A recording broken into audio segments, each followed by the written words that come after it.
আসসালামু আলাইকুম বন্ধুরা, দেখেন পেঁপের বাগানে ঢুকেছি। কি পরিমাণে গাছ আছে পেঁপে, একটা গাছ দেখেন কত ছোট, আর পেঁপেগুলো দেখেন কি পরিমাণে পেঁপে হয়েছে। সব আল্লাহর নিয়ামত। আরও দেখেন ভিতরে যাই, কিন্তু ভিতরে যাই দেখেন প্রত্যেকটা গাছে আছে একটা না একটা পেঁপে আছে। গাছগুলো অনেক ছোট, মানে 3 থেকে 4 ফুট হবো একটা গাছ সর্বোচ্চ।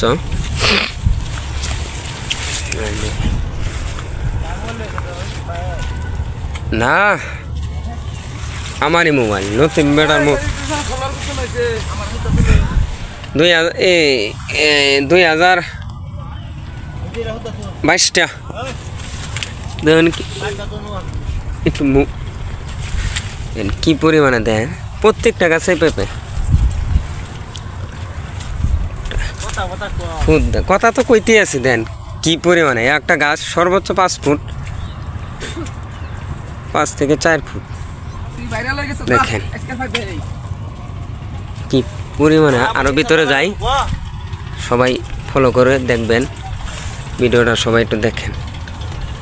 মানে কি বলবো, সবই আল্লাহর নিয়ামত। দেখেন একটা পেঁপে গাছ, একটা গাছে সর্বোচ্চ বেশি পেঁপে হয়েছে।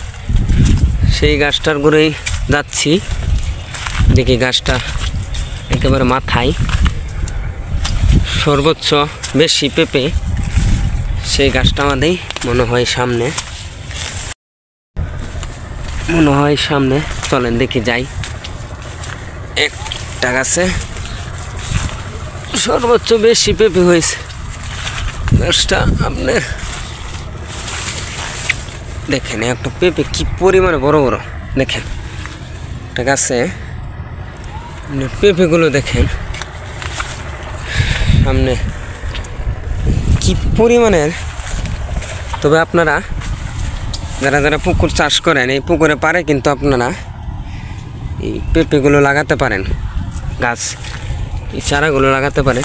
কি বড় বড় একটা পেঁপে, মানে দেখার মতন একটা পেঁপে দেখেন, মানে কি বলবো। প্রত্যেকটা গাছেই পেঁপে আছে, মিস নেই, বুঝছেন। দেখেন কি পরিমাণে পেঁপে, এই যে দেখেন আরও ভিতরে আছে, যাইতে পারলাম না ওই সাইডে। প্রত্যেকটা পুকুরে পাড়া যদি আপনারা লাগাতে পারেন,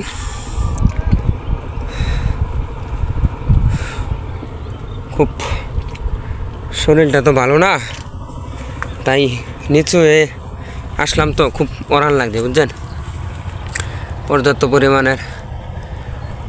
তবে পেঁপেগুলো দেখলাম, খুবই ভালো লাগলো। আর কি আল্লাহর নিয়ামত, সবই আল্লাহর নিয়ামত। একটা পেঁপে দেখেন, এই পেঁপেটা সর্বোচ্চ 2 কেজি 3 কেজি হতে পারে একটা পেঁপে। দেখেন গাছটা কতটুক, দেখেন মাত্র 4 ফুট একটা গাছ, 4 থেকে 5 ফুট প্রত্যেকটা গাছেই। দেখেন এই গাছগুলো দেখেন, ভিতরে গাছগুলো, এই যে ওই যে সামনে রাইখে আইছি একটা পেঁপে গাছ, সর্বোচ্চ ওটা বেশি। আরেকটা আছে দেখেন, একটা মনে হয় এটা 5 কেজি হতে পারে একটা পেঁপে।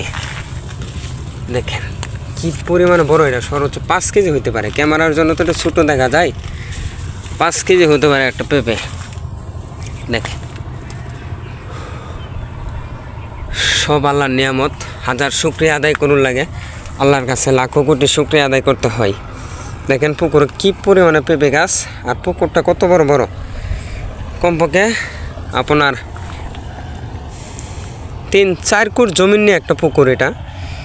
আজকে এই পুকুরে মাছ নিতে আইছি আমরা, আমাদের এক চাচার পুকুরে মাছ ছাড়বো। আমার সাইডে হইলো আপনার একটা বিল, বুঝছেন, একটা নালা গিয়েছে এই সাইড দিয়ে, যাকে আমরা যেটাকে বলি নালা, বিলের একেবারে দেখেন ওই ব্রিজের সাইড দিয়ে আমাদের নদীতে এই পানিগুলো নামে। হ্যাঁ, আর পুকুরটা দেখেন কত সুন্দর, অপূর্ব একটা জায়গা। এই জায়গায় আমাদের দুপুরবেলা বা বিকালবেলা যদি আপনি আসা বসেন, এই জায়গা মানে নিলিবিলি একটা জায়গা, মানে কি বলবো, যে কেউর মন ভালো হয়ে যাবে এই জায়গায় যদি আপনি আইসা বসেন। যে তবে দেখেন দাঁড়ায় তো যাওয়া যায় না, হ্যাঁ শরীর ভিজে যাবে।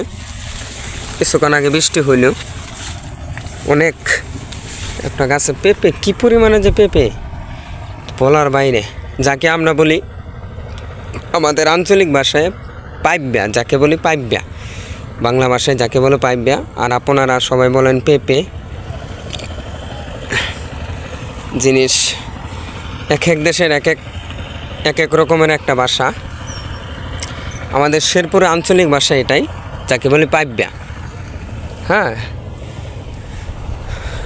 তো জানি তো আগে যাই, দেখি আরও গাছে আছে, চলেন দেখি একটু আগে যাই।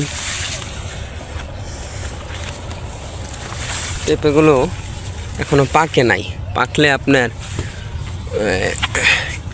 কি পরিমাণে যে খাইতে মিষ্টি লাগে বলার বাইরে। দেখেন একটু পাইবা, আর এদিকে একটু ক্যামেরাটা ধরি, দেখেন একটা গাছে কি পরিমাণে পেঁপে ধরেছে। তো বন্ধুরা সবাই ভালো থাকবেন, সুস্থ থাকবেন, আর আমার পাশে থাকবেন। সুন্দর সুন্দর ভিডিও পেতে হলে আমার চ্যানেলটাকে একটু সাবস্ক্রাইব করে দেবেন। সবাই ভালো থাকবেন, সবার সুস্থ দীর্ঘ কামনা করি, এবং কি আমার জন্য দোয়া করবেন। আমার শরীর খুব খারাপ। সবাই ভালো থাকবেন, আল্লাহ হাফেজ।